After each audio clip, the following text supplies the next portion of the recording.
अंकुर जैन गाजियाबाद से पूछ रहे हैं कि भगवान जब कण कण में हैं, फिर मंदिरों को इतना ही महत्व क्यों दिया जाता है? आपने पूजा पाठ की, क्या जानना हो जैन रीति और परंपराओं के बारे में? जिनके श्रीमुख से निकला हर वाक्य प्रतिध्वनि है जिनवाणी की, वो है जिनागम के अथाह सागर, परम पूज्य संत शिरोमणि आचार्य श्री 108 विद्यासागर जी महाराज के परम प्रभावक शिष्य रक्त वक्ता मुनि श्री 108 प्रमाण सागर मंगल चातुर्मास हेतु विराजमान है अजमेर राजस्थान में। जानिए मुनि श्री 108 प्रमाण सागर जी महाराज के श्रीमुख से जैन धर्म के ज्ञान से जुड़ी अपनी हर शंका का समाधान। बंधुओं, हम कल ऑनलाइन प्रश्न नहीं कर पाए थे, लेकिन आज हम कोशिश करेंगे कि उन लोगों के प्रश्न भी आज हम समाहित कर सकें। लेकिन प्रथम प्रश्न के लिए हम यहाँ पर आमंत्रित कर रहे हैं जो आज गुणायतन परिवार में सम्मिलित हुए ट्रस्टी के रूप में, श्रीमती मालती जैन, अजमेर राजस्थान। प्रथम प्रश्न के लिए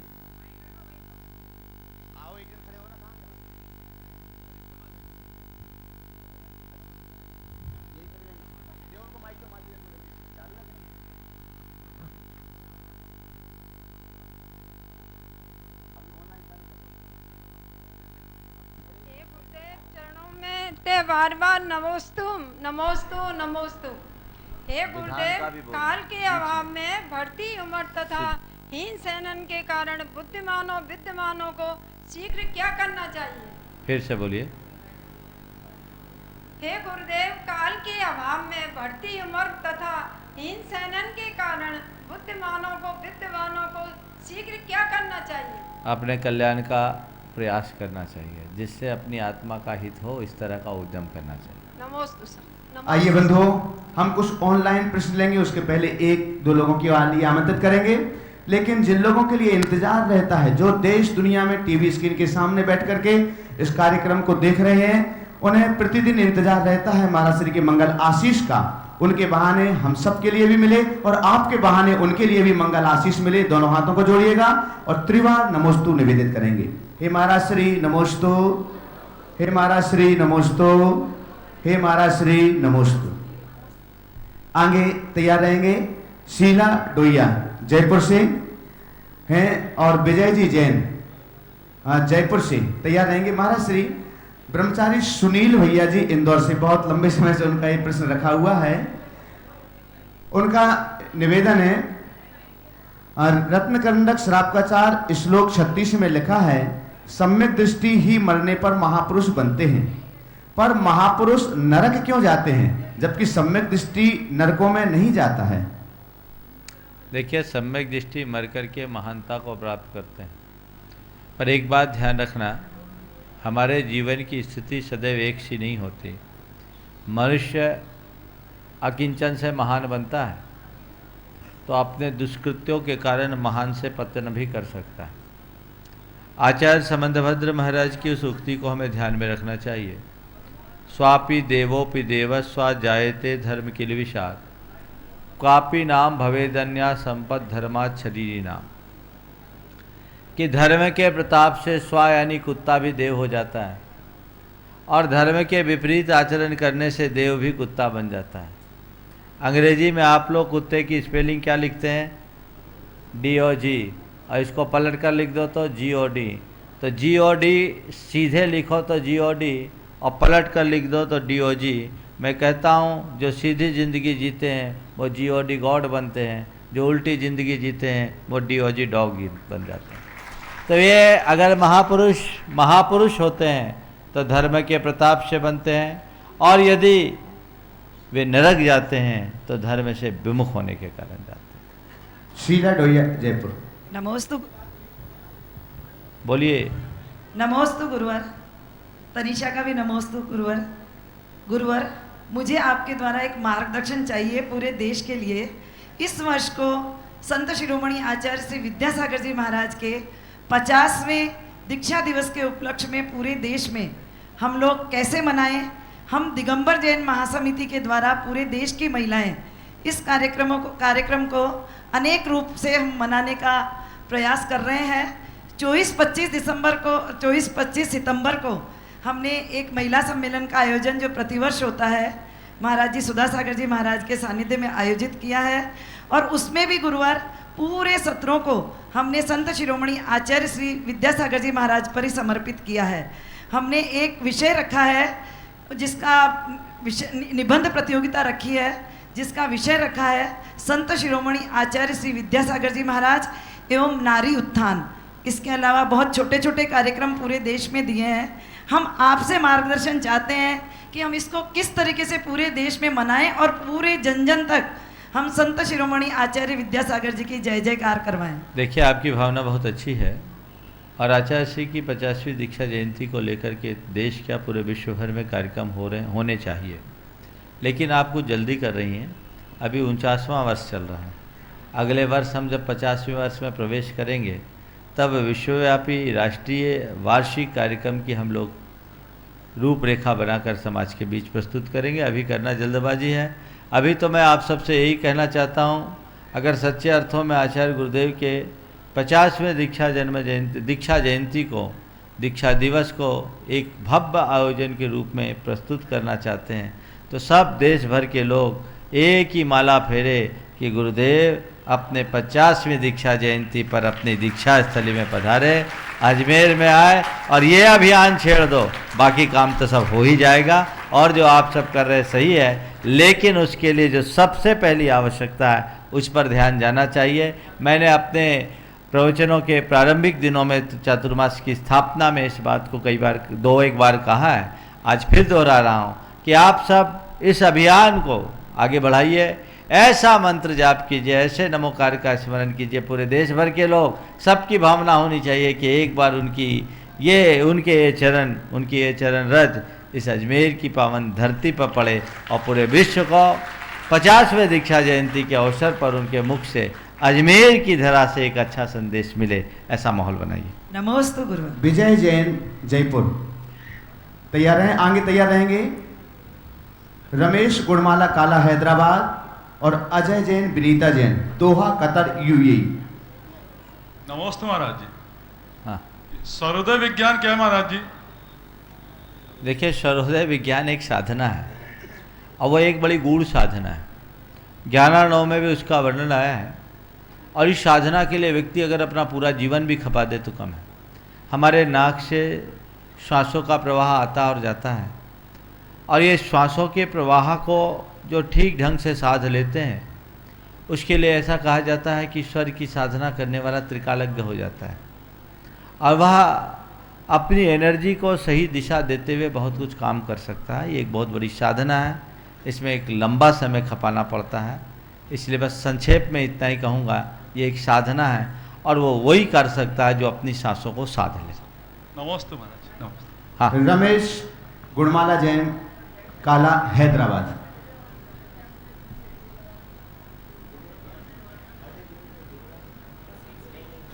गुरुदेव के चरणों में नमोस्तु नमोस्तु नमोस्तु। गुरुवर, आपने कई बार हमारी शंकाओं के समाधान किए हैं। उसमें आपने पथ पे चलने के बजाय पंथ के लिए, मतलब पथ पे चलने के लिए कहा है, पंथ को नहीं मानने के लिए कहा है। समस्त मुनिवर जो दीक्षित होते हैं वो 28 मूल गुणधारी होते हैं, लेकिन फिर भी कहीं कहीं पे कुछ इतनी कट्टरता है कि इन मुनियों को नमस्कार करना चाहिए, इनको नहीं करना चाहिए, नमोस्तु नहीं करना चाहिए, या वो वंदनीय नहीं है। ऐसा क्यों होता है? और कहीं कहीं पे जैसे पूर्व अगर किसी महाराज का चातुर्मास हुआ है, मंदिर में उनकी कोई बड़ी फोटो लगी हुई है, तो किन्हीं स्थानों पे कोई दूसरे आचार्य श्री आते हैं या मुनिराज आते हैं तो फोटो हटा दी जाती है।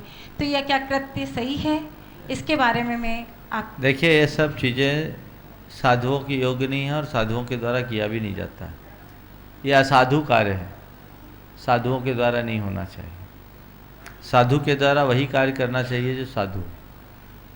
मैं आज फिर दोहरा रहा हूँ कि हमें पथ को देखना चाहिए, पंथ को नहीं। और पथ क्या है इसे समझना चाहिए। हमारा पथ वीतरागता का पथ है, हमारा पथ अहिंसा का पथ है, हमारा पथ अपरिग्रह का पथ है। अगर हमारे पथ में वीतरागता की पुष्टि हो रही है, अहिंसा की पुष्टि हो रही है, अपरिग्रह की पुष्टि हो रही है, तब तो पथ है, नहीं तो विपथ है। विपथ को अगर हम पथ मानेंगे तो भटक जाएंगे। सही रास्ते को चुने। जिस आदर्श की हम पूजा करते हैं वो आदर्श हमारे अंदर झलकना चाहिए, जिससे आकर्षित होकर के आप किसी के चरणों में झुकते हैं, वो तत्व वहाँ दिखना चाहिए। और यदि नहीं है तो आप किसको कर रहे हैं? किसको कर रहे हैं? उससे कोई फायदा नहीं। तो वहाँ ना राग रखिए ना द्वेष रखिए, अपने आप को तटस्थ बना करके चलिए। हमें किसी की निंदा और आलोचना नहीं करनी चाहिए, और समाज में कभी भी इस तरह की कोई बात प्रस्तुत नहीं करनी चाहिए जिसमें आपसी सामाजिक सौहार्द बिगड़ता हो। लेकिन इसमें ये बात भी सावधानी हमें जरूर रखना चाहिए कि धर्म और अधर्म का विवेक तो हम रखें, करनी और अकरनी का विवेक तो रखें, हमारा मूलभूत मार्ग तो सुरक्षित रहे। समझ गए? तो हम उसको, जैसे आप अपनी करेंसी को हमेशा ठीक रखना चाहते हैं, वो एक मुद्रा है, ऐसी ये मुद्रा भी है। ये मुद्रा भी एकदम स्वस्थ होनी चाहिए, शुद्ध होनी चाहिए। यदि ये मुद्रा विकृत होगी तो जिन शासन विकृत हो जाएगा। इसलिए हमें इस पर बहुत गंभीरता से ध्यान रखना चाहिए। नमस्ते। Ajay Jain, Vinita Jain, Doha Qatar UAE से हमारे बीच हैं। महाराज श्री के शंका समाधान और प्रवचन नियमित रूप से दोहा कतर में रह करके भी वे सुनते हैं, और विशेष रूप से साक्षात सानिध्य पाने के लिए यहाँ पर पधारे हुए हैं। एक बार जोरदार करताल ध्वनि से उनका सम्मान करें। विदेश में रहने के बाद भी महाराज श्री के प्रवचन और शंका समाधान को कभी भी मिस नहीं करती, प्रतिदिन वो सुनते हैं। हाँ। नमोस्तु महाराज जी, नमोस्तु नमोस्तु। महाराज जी, मैं वैष्णव परिवार से आई, शादी दिगंबर जैन में हुई है, लेकिन अभी भी ना पूरी तरीके से जैन धर्म का पालन होता है, न पूरी तरीके से वैष्णव धर्म का ही पालन कर पाती हूँ। बहुत बड़ी शंका है महाराज जी, मार्गदर्शन दीजिए। देखिए, आप मेरे ख्याल से शायद अग्रवाल जैन समाज से संबद्ध रही होंगी। हाँ जी। और अग्रवालों के यहाँ गंगा जमुना संस्कृति बहुत प्राचीन काल से चली आ रही। हाँ जी। आज से 2200 वर्ष पुराना इतिहास है लोहाचार्य के काल से, जब से अग्रवाल जैन समाज में वैष्णवों से बेटी आई है और वैष्णवों में बेटी गई, और ये एक परंपरा चली, लंबे समय तक चली। लेकिन ये इतिहास रहा है भारत का, जैन समाज का, कि अग्रवालों में बहुत सारी ऐसी बेटियां आईं जो वैष्णवों से आईं और जैन धर्म की ध्वजा को फहराई। आज भी पूरे देश में अग्रवाल जैनों की संख्या सर्वाधिक है। ये आप सबके लिए गौरव का विषय है। और मैं आपसे कहना चाहूँगा, उदाहरण के रूप में ब्रह्मचारिणी चंदाबाई, माँ चंदाबाई के रूप में जो बाल विधवा हुई, एक वैष्णव परिवार में पली बढ़ी महिला, जैन परंपरा में विवाहित होने के बाद जब बाल विधवा हो गई तो उसने न केवल जैन धर्म को आत्मसात किया, अपितु आरा में जैन बाला विश्राम की स्थापना कर हजारों विधवाओं का उद्धार कर दिया और उन्होंने उन्हें पढ़ाया लिखाया। रमा देवी जो वैष्णव परिवार से आई थी, साहू शांति प्रसाद जी की धर्मपत्नी थी, और उन्होंने जैन परंपरा में जुड़ने के बाद न केवल जैन धर्म को अपनाया, जैन धर्म की ध्वजा युग युगांतरों तक फहराती रहे, इस भाव से उन्होंने भारतीय ज्ञान पीठ जैसे संस्थान की स्थापना की। तो मैं आप सबसे कहना चाहूँगा, आपसे और आप जैसी अनेक महिलाएं होंगी, आप जैन परंपरा में आ गई तो आप जैन धर्म का अच्छे तरीके से निर्वाह करें, जैन धर्म को समझने की कोशिश कीजिए। जैन धर्म के मर्म को आप समझ लेंगे, सम्यक्त और मिथ्यात्व का भेद आपको समझ में आ जाएगा, आत्मा और अनात्मा का ज्ञान आपको आ जाएगा, तो आप आचार और विचार दोनों से जैन बन जाएंगे। फिर आपके मन की शंका स्वतः खत्म हो जाएगी। इतना जरूर कहूँगा, दो नाव पे पाँव रखना ठीक बात नहीं। नमोस्तु महाराज। नमोस्तु महाराज, हाँ। नमोस्तु। एक ही। चलिए आगे तैयार रहेंगे। हाँ, पूछना है, पूछो। आप पूछें। सब बस आपके दर्शन के लिए यहीं पधारे थे महाराज। आशीर्वाद। हाँ, आगे तैयार रहेंगे बीरेन जैन वीरू सागर, कैलाश चंद जैन जयपुर, सुधा जैन जोरहाट, महाराज श्री रोहितास गुप्ता जो जैन नहीं है लेकिन नियमित आपके संपूर्ण कार्यक्रम को देखते हैं, शंका समाधान हो या प्रवचन, सहारनपुर से हैं आप।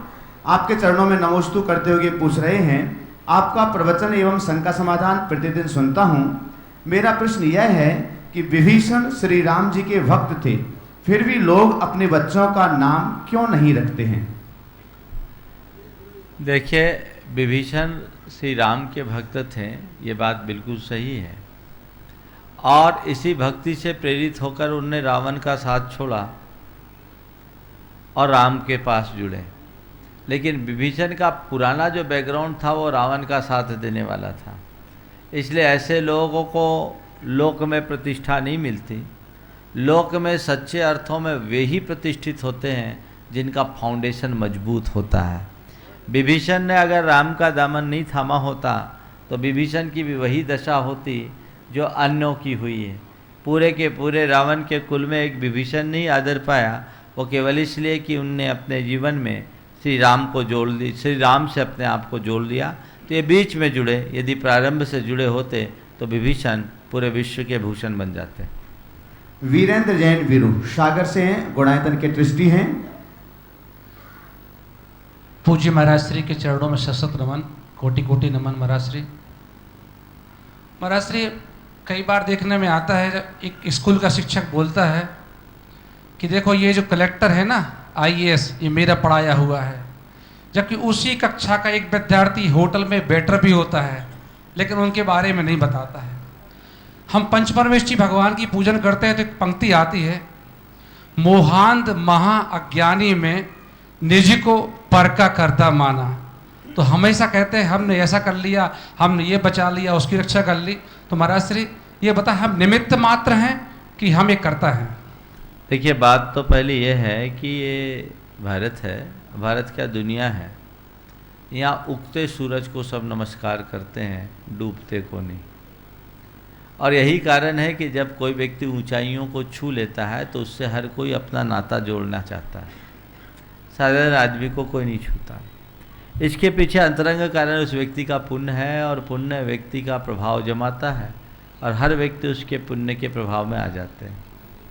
रहा सवाल किसी शिक्षक के पढ़ाए जाने पर किसी का ऊंचाइयों को छूना या किसी को सड़क पर घूमना। मैं जब स्कूल में पढ़ता था 6th क्लास में, हमारे एक क्लास टीचर थे केशव प्रसाद मिश्रा, बहुत अच्छा पढ़ाते थे। उनके व्यक्तित्व की छाप मुझ पर आज भी है। वो एक दिन कहते थे कि उस समय 6th क्लास में हम 67 विद्यार्थी थे, 67। तो वो एक दिन कहते कह गए कि यहाँ 67 है, इसमें से कोई नेता भी बन सकता है, कोई वैज्ञानिक भी बन सकता है, कोई चिकित्सक भी बन सकता है, कोई संत भी बन सकता है, और कोई ऐसा भी निकल सकता है जो चीनिया बादाम बेचते फिरे। चीनिया बादाम यानी मूंगफली, उधर बिहार में चीनिया बादाम कहते हैं। वो कह दिए, और उन्होंने एक बात कही कि इसमें मैं केवल निमित्त हूँ। गीता के उपासक थे, गीता के अध्येता थे, और कहा इसमें हम सब निमित्त हैं। ये तुम्हारे भीतर की योग्यता है कि तुम उसे किस दिशा में आगे बढ़ाते हैं। तो ऐसे कोई ये कहे कि मैंने इसे पढ़ाया, ये हो गया, व्यवहार में कहना ठीक है, लेकिन वो क्या पढ़ाए, वो तो निमित्त है। योग्यता तो उसकी खुद की है। अगर किसी शिक्षक के पढ़ाने से कोई ऊंचाई को छूता है तो उसने जिस को पढ़ाया सबको ऊंचाई छूना चाहिए। पर पढ़ाते अनेक को है, ऊंचाई को एक छूता है। पर ये भाव पढ़ाने वाले के मन में होना चाहिए, पढ़ने वाले के मन में सदैव ये भाव होना चाहिए कि अरे आज मैं जहाँ भी हूँ, मेरे यहाँ तक पहुँचने में निमित्त ये है, इनके ही निमित्त से ऐसा हुआ, उनके प्रति कृतज्ञता का भाव बना करके चलो। यही नैमित्तिक व्यवस्था को समझने का सार। महाराज जी, लेकिन लोग कहते हैं मैंने 2500 रुपये दे के गाय की जान बचाई, तो पुण्यशाली कौन है, गाय है कि देने वाला है? निमित्त नैमित्तिक संबंध है। देखो, गाय का निमित्त मिला तो आपने 2500 रुपये दे के अपने पुण्य उपार्जित करने के लिए भी निमित्त चाहिए, बिना निमित्त के काम नहीं। नमस्ते। कैलाश चंद जी जैन, जयपुर। महाराज श्री नमोस्तु नमोस्तु नमोस्तु। मेरा प्रश्न ये है साहब, मैंने यहाँ बोर्ड पे पढ़ा है प्रतिकूल की अनुकूल व्याख्या करें, इसको थोड़ा स्पष्ट करें। बस इसे कई बार मैं व्याख्यायित कर चुका। जो भी उल्टा हो ना उसको सीधा देखने लगो, दुख में सुख खोजने लगो। मच्छर काट रहे हैं, सोचो मच्छर ही काट रहे हैं, सांप नहीं काट रहे हैं। चलो। गुणमाला जैन, गंजवा सौदा। आगे तैयार रहेंगे श्रीमती ऋतु जैन, सागर से हैं, अनंत जैन, छोटा लामा, और सपना जैन, भागलपुर। है कहाँ? खड़े होते जाइए, जिनका नाम शीघ्रता से जिनके नाम ले रहे हैं अपने स्थान पर ही खड़े हो जाएं। नमोस्तु गुरुवर, मैं ऋतु जैन सागर से। मेरा क्वेश्चन है कि काम करते समय अपन कोई बिनती पढ़ते हैं और फिर कोई आ जाता है तो रुक जाते हैं, तो उसमें कितना दोष है? जितनी देर बिनती पढ़ते हैं उतने में पुण्य मिलता है, और बीच में कोई आ गए रुक गए तो व्यवधान हो गया, दोष नहीं है। काम करते हुए भी बिनती पढ़ते रहना चाहिए। और बाद में बिनती कंप्लीट कर सकते हैं? उसको गिनो नहीं, लेकिन भगवान का नाम लेने में कोई हर्जा नहीं। देखो, काम करते हुए बिनती पढ़ लो, पर बिनती पढ़ते हुए काम मत करना। क्या कहा, समझ में आ गया ना? काम करते हुए बिनती पढ़ने में कोई हर्जा नहीं, पर बिनती पढ़ते हुए काम करोगे तो ठीक बात नहीं। सपना जैन, भागलपुर। नमस्ते महाराज जी। मेरा प्रश्न ये है कि मन ही मंदिर है, तो मन को यहाँ पे मंदिर क्यों कहा गया है, और इस मंदिर की पवित्रता किस प्रकार बनाए रखनी चाहिए? देखो, मन मंदिर है, बिल्कुल ठीक है। मंदिर तब है जब मन में पवित्रता है। मंदिर उसे कहते हैं जहाँ सब कुछ पवित्र बना रहे। तो अगर आपने मन को पूरी तरह पवित्र बना लिया है तो वो मन मंदिर बन गया।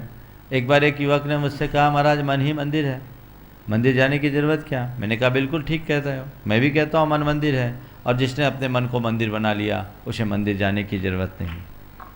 जिसने अपने मन को मंदिर बना लिया उसे मंदिर जाने की ज़रूरत नहीं। और मन को मंदिर बनाने के लिए हम मंदिर जाते हैं, ताकि भगवान की उस वीतराग छवि को देखकर हम प्रेरणा पाएं। मेरा स्वरूप तो ऐसा है, एकदम साफ स्वच्छ वीतराग, वो मुझे प्राप्त करना है। और जिस दिन मैं उस रूप को प्राप्त कर लूँगा, मेरा मन मंदिर बन जाएगा, मुझे फिर मंदिर जाने की ज़रूरत नहीं पड़ेगी। अनंत जैन। नमोस्तु महाराज जी, मेरा प्रश्न ये है कि भगवान के अभिषेक के बाद उनके चरणों में चंदन लगा सकते हैं? देखिए, कुछ लोगों के यहाँ परंपरा है वो लगाते हैं, इसका औचित्य क्या वो उन्हीं से पूछो। आगे तैयार रहेंगे मनोज शौगानी, सवाई माधोपुर। रेखा जैन, व्यावर। विकास पाटनी, अजमेर। नमस्ते महाराज जी, मैं मनोज सोगानी, सवाई माधोपुर से, सकल दिगंबर जैन समाज सवाई माधोपुर यहाँ आपके दर्शनार्थ आया हुआ है। महाराज जी, मेरा प्रश्न ये है कि सिद्ध भगवान जो सिद्ध परमेष्ठी है वो निकल परमात्मा कहलाते हैं। जब वो अष्टकर्मों का नाश कर देते हैं, अशरीरी हो जाते हैं, तब उनको अनंत सुख की प्राप्ति होती है, मोक्ष सुख की प्राप्ति होती है। तो ऐसे सुख की क्या कामना जिसमें शरीर ही नहीं हो? बिल्कुल ठीक बोल रहे हो। जो शरीर सहित सुख के अभ्यासी होते हैं ना, उनको शरीरातीत सुख का स्वाद नहीं होता। पर सच्चे अर्थों में सुख क्या है? शरीर से सुख नहीं मिलता, अच्छा, भोगों से सुख नहीं मिलता, इंद्रियों से सुख नहीं मिलता। आप रसगुल्ला खाते हो? हाँ। सुख मिलता है? रसगुल्ला खाने से सुख मिलता है? क्षणिक, छाने भर के सही, क्षणिक। रसगुल्ला खाने से घबराओ नहीं। रसगुल्ला खाने से आपने कहा क्षणिक सुख मिलता, रसगुल्ला खाने से नहीं मिलता। कब? आपकी जीभ में टेस्ट लेने की क्षमता होता है। आपकी जीभ अगर टेस्ट फ्री हो जाए, रसगुल्ला खाओगे सुख मिलेगा? नहीं मिलेगा। चलो और छोड़ो, मुंह में रसगुल्ला है और ध्यान कहीं और चले जाए तो सुख मिलेगा? नहीं मिलेगा। तो सुख रसगुल्ला खाने से मिला कि रसगुल्ला के ज्ञान से मिला? किससे मिला? ज्ञान से। ज्ञान से मिला। तो सुख ज्ञान में है कि चीज़ों में? ज्ञान में। ज्ञान में है कि इंद्रिय में? ज्ञान में। ज्ञान में है कि शरीर में? ज्ञान में। अब बोलो, अशरीरी सिद्ध का सुख बड़ा है कि सशरीर संसार का? नमस्ते नमस्ते नमस्ते। विकास पाटनी, अजमेर। नमस्ते गुरुवर। गुरुवर, रावण और श्री कृष्ण ने ऐसे कौन से पुण्य का कार्य किया जिससे उन्हें तीर्थंकर प्रकृति का बंध हुआ? रावण को अभी हुआ नहीं, आगे होगा। और श्री कृष्ण ने भैया वृत्ति की, और वो जिन धर्म के पक्के अनुयायी थे उन्होंने औषधि दान दिया, इसलिए उनको तीर्थंकर प्रकृति का बंध हुआ। रेखा जैन, व्यावर। ब्रह्मचारी सतीश भैया, अमरावती, महाराष्ट्र। जो है उठ जाया करे जिनका नाम लेते हैं। नहीं है, चलो। मैं सतीश जैन, चांदूर रेलवे, अमरावती से। महाराज जी, मेरा और मेरे परिवार के तरफ से बारंबार नमोस्तु नमोस्तु नमोस्तु। गुरुवर, गृहस्थ व्रती को परिवार में रहते हुए सम्यक और वैराग्य की भावना बनाए रखने के लिए क्या करना चाहिए? कृपा माता। बहुत अच्छा सवाल किया। गृहस्थ व्रती अगर परिवार में है तो सबसे पहले तो मैं ये बताऊंगा, हर व्रती को जो व्रती होकर के घर में रहते हैं उन्हें अपने व्रतों का निर्वाह करना चाहिए और अव्रतियों में इंटरफेयर नहीं करना चाहिए। ये आप घर में शांति और अपने व्रतों का निर्बाध पालन करना चाहते हैं तो उसका फार्मूला दे रहा हूँ। पहला काम, मैं अपने व्रतों का पालन करूं और अव्रतियों के किसी मामले में इंटरफेयर न करूं। भावना भावों कि वे भी सही रास्ते पर चले, पर उन्हें घसीटने का काम न करूं, खींचने का काम न करूं। अपने संवेग और वैराग्य भाव को बढ़ाए रखने के लिए नियमित स्वाध्याय करना चाहिए। संसार, शरीर और भोगों का बार बार चिंतन करना चाहिए। आचार्य पूज्य उमा स्वामी के मार्गदर्शनानुसार जगत काय स्वभाव व संवेग वैराग्यार्थम की उक्ति को चरितार्थ करनी चाहिए। अगर आप ऐसा करें तो आपका काम बहुत अच्छा होता है। साथ ही गृहस्थों को, जो गृहस्थी में रहते हैं, जिनने अपने आप को व्यापार व्यवसाय से मुक्त कर लिया, उन्हें अब घर के काम में और व्यापार के कामों में कम से कम रुचि रखना चाहिए और अपने आप को घर के मालिक की तरह न रहकर मेहमान की तरह महसूस करना चाहिए। ये हम 4 दिन के हैं, वो जाने उनका काम करे और हमें ज़्यादा कुछ नहीं करना। और ज़्यादा अगर कुछ करना भी है तो मार्गदर्शक बनिए, मार्ग निर्णायक न बनिए। अगर ऐसा आप करेंगे आपका चित्त सदैव निर्मल बना रहेगा, संक्लेश कभी नहीं होगा। निर्मल जैन भागलपुर तैयार रहेंगे। खुशी जैन छोटालामा, प्रेमलता गोधा सवाई माधोपुर, प्रकाश द्वारिया जयपुर। महाराज जी के चरणों में त्रिवार नमस्तु। महाराज जी, सुख की प्राप्ति धन से होती है या साता कर्म से? न धन से होती न साता कर्म से होती। सुख की प्राप्ति मन से होती है। अगर आपका मन अच्छा है तो करें, नहीं तो कुछ नहीं होगा। समझ गया? चलिए। निर्मली जैन भागलपुर। नमोस्तु महाराज, नमोस्तु।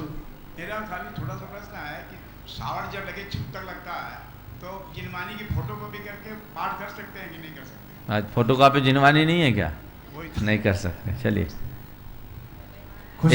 इसलिए कुछ चीज़ें याद रखनी चाहिए ताकि सूतक पातक के दिनों में आप बिना जिनवानी के कुछ पढ़ सके। और दूसरी बात, याद करने का एक बहुत बड़ा लाभ है। जब जीवन के अंत क्षणों में पढ़ने और सुनने की स्थिति न रहे तो कम से कम याद है उसे आप गुनगुना कर अपने आप को संबोधित कर सको और अपने उपयोग को निर्मल कर सको। इसलिए दुनिया की बातें याद हो, जिनवानी की बात याद रखो। अच्छे अच्छे बुढ़ों को भी 10-20 गाने याद होंगे पर भगवान की विनती याद नहीं है।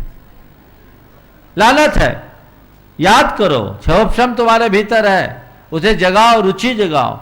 एक आज से सब लोग ठान लो, जितने लोग इस कार्यक्रम को देख और सुन रहे हैं, हम अपने नित्य के जो भी हमारे पाठ हैं उन्हें याद करने की कोशिश करेंगे। चाहे पूजा हो, चाहे स्तोत्र पाठ हो, चाहे विनती हो, चाहे स्तुति हो। आप प्रयास करोगे तो याद होगा। ऐसा नहीं है कि याद नहीं हो सकता। याद करना चाहे तो याद किया जा सकता है। हमारे बाबा जी 80 साल की उम्र में हमको कहते व्याकरण पढ़ाओ। हमने कहा बाबा इस उम्र में व्याकरण पढ़ के करेगो क्या? अभी तुम क्या सीख सकोगे? बोले महाराज सीखने की उम्र कभी नहीं होती, मनुष्य जीवन के अंत तक सीख सकता है। तो वो अपने को सोचना चाहिए। इसलिए आप याद करने का अभ्यास जरूर बनाएं। याद करेंगे तो फिर ऐसी कोई फरियाद करने की जरूरत नहीं पड़ेगी। खुशी है। नमोस्तु महाराज जी, मेरा क्वेश्चन ये है कि मंदिर में क्वेश्चन नहीं, मेरी शंका या मेरा प्रश्न या मेरी जिज्ञासा। हाँ बोलो। मंदिर में चावल क्यों चढ़ाते हैं? कितनी बार तो उत्तर दे दिया बेटे। चलो पहले उत्तर दिया, उनसे पूछ लेना। ये चावल ही एक ऐसा अनाज है जो बार बार उगता नहीं है। आगे बोलिए। प्रेमलता गोधा सवाई माधोपुर। और 1-2 नाम और बोलो। हे महाराज जी, नमोस्तु नमोस्तु नमोस्तु।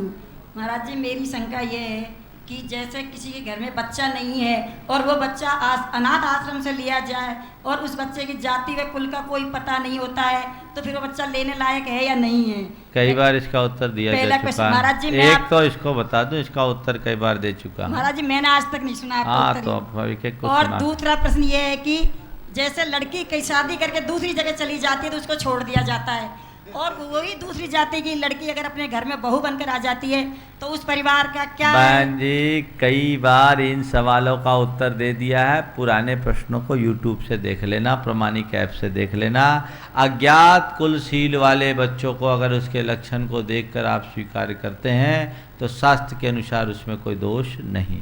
नमस्ते महाराज जी। आगे तैयार रहेंगे प्रमोद जी सोनी, नरेंद्र गोधा, श्रेष्ठ शौगानी, मुकेश काला और प्रकाश जी पाटनी। बंधु, हम आपके लिए बतला दें, आने वाले दूसरे दिन के बाद 13 अगस्त से 16 अगस्त तक पूज्य महाराज श्री के चरण सन्निधि में त्रिदिवसीय चारित्र शुद्धि विधान और 1 दिवसीय पंच कल्याणक विधान यहाँ पर संपन्न होने जा रहा है। जो लोग इस कार्यक्रम को देख रहे हैं, बाहर वालों के लिए नहीं, किंतु जो अजमेर में ही या किशनगढ़ या आसपास जो लोग इस कार्यक्रम को देख रहे हैं, वे लोग अगर चाहें तो चारित्र शुद्धि विधान और पंच कल्याणक विधान में सम्मिलित हो सकते हैं। विधान का समय दोपहर 12:30 बजे से सायं 4:30 बजे तक रहेगा। आप महाराज श्री के नियमित क्लास, जैन तत्व विद्या की नियमित प्रवचन और सायंकालीन शंका समाधान के साथ साथ विधान में भी सहभागिता दे सकते हैं, क्योंकि उसका समय दोपहर को 12:30 बजे से 4:30 बजे तक। और इस विधान के पुण्यार्जक हैं कुमकुम जैन दिल्ली से, वो अपने परिवार के साथ में यहाँ पर पधारेंगे। उन्होंने चारित्र शुद्धि व्रत किया है, उसके उद्यापन के उपलक्ष्य में ये विधान यहाँ पर संपन्न किया जा रहा है। लेकिन आप लोग भी चाहें तो चारित्र शुद्धि विधान और पंच कल्याणक विधान में आप सम्मिलित हो सकते हैं दोपहर 12:30 बजे से 4:30 बजे तक, 13 अगस्त से 16 अगस्त तक। प्रमोद जी सोनी, अध्यक्ष धर्म प्रभावना समिति अजमेर। नमस्ते महाराज जी। महाराज जी, मेरा खुद का व्यक्तिगत कुछ चिंतन है कि पिछले 25 वर्षों में बहुत सामाजिक धार्मिक क्षेत्र में बड़े ज़बरदस्त परिवर्तन आए। संयुक्त परिवारों का विखंडन हो गया, छोटे गांव कस्बों से जैन समाज का पलायन हुआ, बड़े शहरों और विदेशों की तरफ चले गए। और हम हमारे कार्यक्रम करने के लिए धर्मशालाओं से निकल करके 5 स्टार होटल्स में पहुंच गए। खान पान में हमारे जो है अशुद्धता आ गई और कुल मिलाकर के हमारे जो सोच है उसमें काफ़ी ह्रास हुआ। यहाँ तक कि मुनि भी परिचय सहन करते करते एसी में रहने लग गए। हर तरफ परिवर्तन आ गया। ये 25 वर्षों में ऐसा क्या हुआ महाराज जी, और वो भी उस समय में जबकि मुनि धर्म पिछले शायद 500 वर्ष के पीरियड में अपने सबसे उच्चतम स्तर पे अभी इस समय मौजूद है। मुनियों के इतनी बड़ी मौजूदगी के बाद, जिनकी वजह से समाज कुछ हद तक संभला हुआ है, मगर फिर भी बहुत बड़े परिवर्तन आ गए। इनके पीछे देश काल आदि क्या आखिर ऐसे कारण है कि ये नेगेटिव की तरफ गया है समाज पूरा? बहुत अच्छा सवाल आपने खड़ा किया है और ये पूरे विश्व के लोगों के चिंतन का प्रश्न है। ये जो बदलाव आया है केवल जैनों में नहीं, सर्व समाज में बदलाव आया। देश काल के व्यवस्था के अनुरूप समाज की व्यवस्थाएं हमेशा बदलती रही। हमारा देश पहले कृषि प्रधान देश और गांव प्रधान देश था। ऐसा कहा जाता था कि भारत की आत्मा गांवों में बसती। लेकिन धीरे धीरे औद्योगिक विकास हुआ, शहरीकरण बढ़ा, लोगों को रोजी रोजगार के साधन तलाशने के लिए गांवों से शहरों की ओर आना पड़ा। जैसे जैसे लोगों के संसाधन बढ़े, सामर्थ्य बढ़े, उनकी अपेक्षाएं और आकांक्षाएं बढ़ी। गांव के लोग कस्बों में, कस्बों के लोग शहरों में, शहरों के लोग महानगरों में और महानगरों के लोग भारत से बाहर जाना शुरू कर दिए। ये एक चक्र चलता है और उसी अनुरूप ट्रेंड आ गया। ये एक परिवर्तन है जो सामयिक परिवर्तन है। लेकिन इसी परिवर्तन में मैं एक दूसरे पहलू को देखता हूँ तो मुझे एक बात और दिखाई पड़ती है कि लोग गांव से शहर, शहर से महानगर और महानगर से बाहर गए हैं।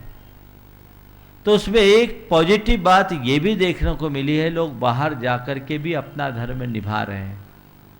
आज भारत की सीमा से बाहर रह कर के भी लोग पूजन कर रहे हैं, अभिषेक कर रहे हैं। रात्रि भोजन का त्याग कर रहे हैं, 10 लक्षण दिनों में 10-10 दिन के उपवास कर रहे हैं, ये इस बात का द्योतक है कि वे माइग्रेट भले हुए पर उनके संस्कार आज भी सुरक्षित हैं, और जिन्होंने इन्हें सुरक्षित कर रखा वे बड़ा प्रशंसनीय कार्य कर रहे हैं। और इससे एक और पॉजिटिव पहलू ये हुआ कि विश्व के उन स्थलों में जहाँ जैन धर्म को कोई जानता नहीं था, आज जैन पहुँच गए और वहाँ जिन प्रतिमाएँ पहुँच गई, जैन धर्म आज चल रहा है। तो ये भी एक जैन धर्म की प्रभावना का अंग है। संयुक्त परिवारों का विखंडन, एकल परिवारों का रहना और हमारी जो पारंपरिक संस्कार हैं उनका छिन्न भिन्न होना, ये बढ़ते हुए उपभोक्तावादी युग, उपभोक्तावादी सोच का दुष्परिणाम। बहुत तेजी से कंज्यूमरिज्म बढ़ा है, तो उस कंज्यूमरिज्म के बढ़ जाने का ये दुष्परिणाम है कि ऐसी स्थितियां दिनों दिन बन रही, और इससे सब प्रभावित हुए हैं। कोई बच नहीं सकता। मैं कहूँगा कुएं में ही भांग पड़ी है, क्या होगा? असर तो होगा ही। नौकर्म, हमारे यहाँ कहा गया है कि नौकर्म कर्म की उदीर्णा में निमित्त बनता है। जब चारों तरफ ऐसा नौकर्म बन गया, यानी ऐसा वातावरण, ऐसा इन्वायरमेंट, तो लोगों को न चाहते हुए भी वैसा होने लगा। पर मैं इसे सामयिक मूल्य के रूप में देखता हूँ। सामयिक मूल्य सदैव बदलते रहते हैं, पर शाश्वत मूल्यों को हमेशा स्थायी बने रहना चाहिए। इतना परिवर्तन हमारे लिए खतरनाक नहीं है, खतरनाक है तो हमारी निष्ठा का परिवर्तन। जिस दिन निष्ठा में परिवर्तन हो जाएगा, हमारी सारी सामाजिक, धार्मिक और सांस्कृतिक परंपराएं छिन्न भिन्न हो जाएगी। इसलिए हमारी कोशिश होनी चाहिए हम अपने संस्कारों का समारोपण करें और अपनी सांस्कृतिक निष्ठा को अक्षुण्ण बनाए रखें। जहाँ तक मुनि समाज में आए हुए शिथिलता का आपने उल्लेख किया है, बंधुओं, नीचे रह कर के कोई गलती करे तो चलता है, ऊपर रह कर के कोई गलती करे तो कभी किसी के गले नहीं उतर सकता। हमें हमारे आचार्यों ने कहा है कि तुम परिसर सहने में असमर्थ हो तो कलकलाती ठंड में तुम खुले आकाश के नीचे नहीं रह सकते, कोई बात नहीं, घर के अंदर घुस के रह लो। चिलचिलाती धूप में तुम पर्वत की चट्टान पर नहीं बैठ सकते, कोई बात नहीं, किसी मकान के तलघर में रह लो। अगर बरसात के दिनों में तुम पेड़ के नीचे नहीं रह सकते, कोई बात नहीं, किसी छत के नीचे रह लो। लेकिन हमारे भगवान ने, हमारे आचार्यों ने ये आज्ञा नहीं दी कि तुम अगर अपनी चर्या के पालन में असमर्थ हो तो सावध को अंगीकार कर लो, जिससे तुम्हारा मूल अहिंसा व्रत खंडित हो। उसकी आज्ञा भगवान ने कभी नहीं दी। जिससे मूल स्वरूप ही नष्ट हो जाए तो फिर तुम्हारे मुनि होने का मतलब क्या? यदि ऐसा करने में तुम समर्थ नहीं हो, इतना तुम सहन नहीं कर सकते, तो फिर बेहतर है कि तुम साधु बनने की जगह श्रावक जीवन को अंगीकार करो और श्रावक व्रत का पालन करो। नहीं तो कल तुम ये भी कह सकते हो कि आज गर्मी सर्दी हमसे बर्दाश्त नहीं होती तो हम एसी कूलर का और हीटर का उपयोग कर रहे हैं, कल तुमसे भूख बर्दाश्त ना हो तो कल कहीं ये ना कहने लगो कि हमें दूसरे वक्त भोजन या पानी की भी छूट दी जाए, हमें अंतराय बर्दाश्त नहीं होता तो हमें अंतराय में भी छूट दी जाए। ध्यान रखो, मूल में ढील नहीं की जा सकती। आज हम लोग भी कोई बहुत ज़्यादा परिश्रम नहीं सहते, हम लोग भी कोई तपस्या नहीं करते, लेकिन भगवान की आज्ञा का हम उल्लंघन तो नहीं कर रहे। आप इस तरीके से कर सकते हैं। और श्रावकों को चाहिए कि साधुओं को रहने लायक स्थान ऐसा बनाए जो नेचुरली ऐसी हो। टेम्परेचर फ्लैक्चुएशन बहुत है, नीचे 3-4 आता हो, ऊपर 47 आ जाता है, शरीर है बर्दाश्त नहीं कर पाता।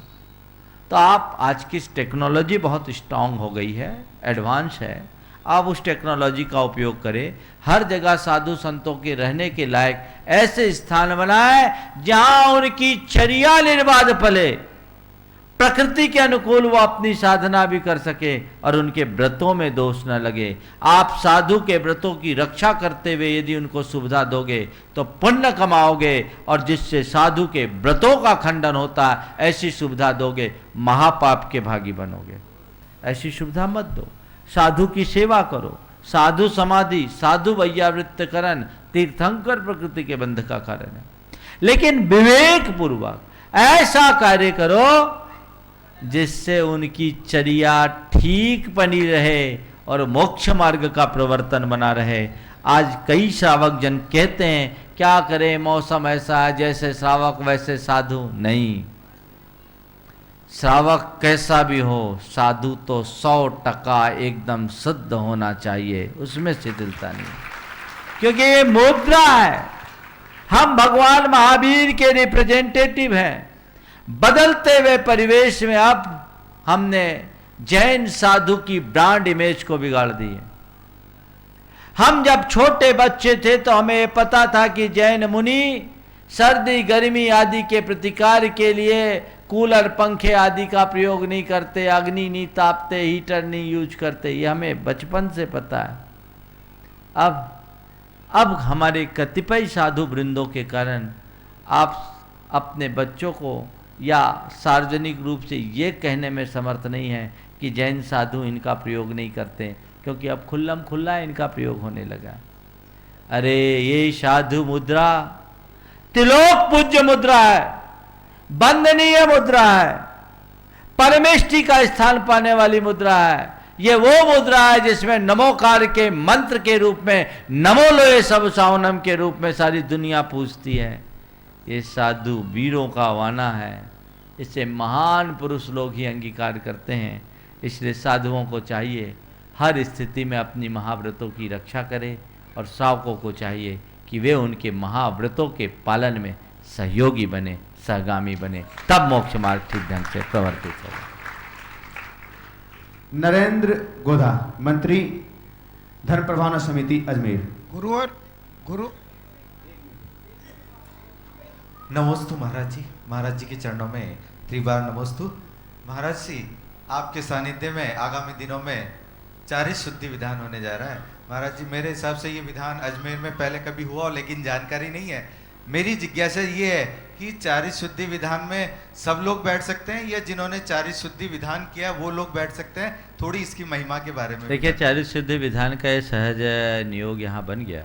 जिनका उल्लेख किया गया, कुमकुम जी जो दिल्ली की है, उन्होंने अल्प उम्र में चारित शुद्धि के पूरे उपवास किए और पिछले 8 माह से मेरे पीछे लगे थे कि महाराज मुझे उद्यापन आपके सानिध्य में करना है। अभी वो आए थे, ये विधान करने की बात आई, चाह तो रहे थे वो बड़े भव्य रूप में, लेकिन मैंने कहा उससे हमारी क्लासेस वगैरह डिस्टर्ब हो जाती, इसलिए दोपहर में करें। यह विधान जिनने चारित शुद्धि का व्रत ले रखा है या पालन किया, उसे तो इनमें शामिल होना ही चाहिए। पर आम व्यक्ति भी इस भाव से कि चारित्र की विशुद्धि हमारे भीतर हो, मेरा आचरण विशुद्ध हो। आज इस जीवन में मैंने चरित्र भले नहीं अंगीकार किया, पर भावी जीवन में चरित्र को अंगीकार कर सकूं, इस भाव से इसमें बैठने में कोई हानि नहीं है। जो भी बैठना चाहे भैया जी से संपर्क कर ले, ताकि आप लोग उनकी व्यवस्था सुचारू बना सके। इस प्रकार आज के शंका समाधान के सत्र को परम पूज्य गुरुदेव के चरणों में नमन अर्पित करते हुए मैं यहीं पर विराम दे रहा हूँ। बोलिए परम पूज्य आचार्य गुरुवर श्री विद्यासागर जी महाराज की जय। गुणायतन जैन धर्म का एक अति महत्वपूर्ण ऐतिहासिक कदम होगा, जो सारे लोक के जीवन के गुणात्मक परिवर्तन का आधार बनेगा, और जीवन का गुणात्मक परिवर्तन ही मोक्ष मार्ग में सहायक होगा। इतिहास का हिस्सा बनने का अवसर कुछ ही जीवों को प्राप्त होता है, या यूं कहिए कि कुछ भाग्यशाली जीव ही ऐसे कल्याणकारी अवसर का लाभ उठा सकते हैं। आइए आप भी यथाशक्ति दान करें, इस मुहिम का हिस्सा बनें।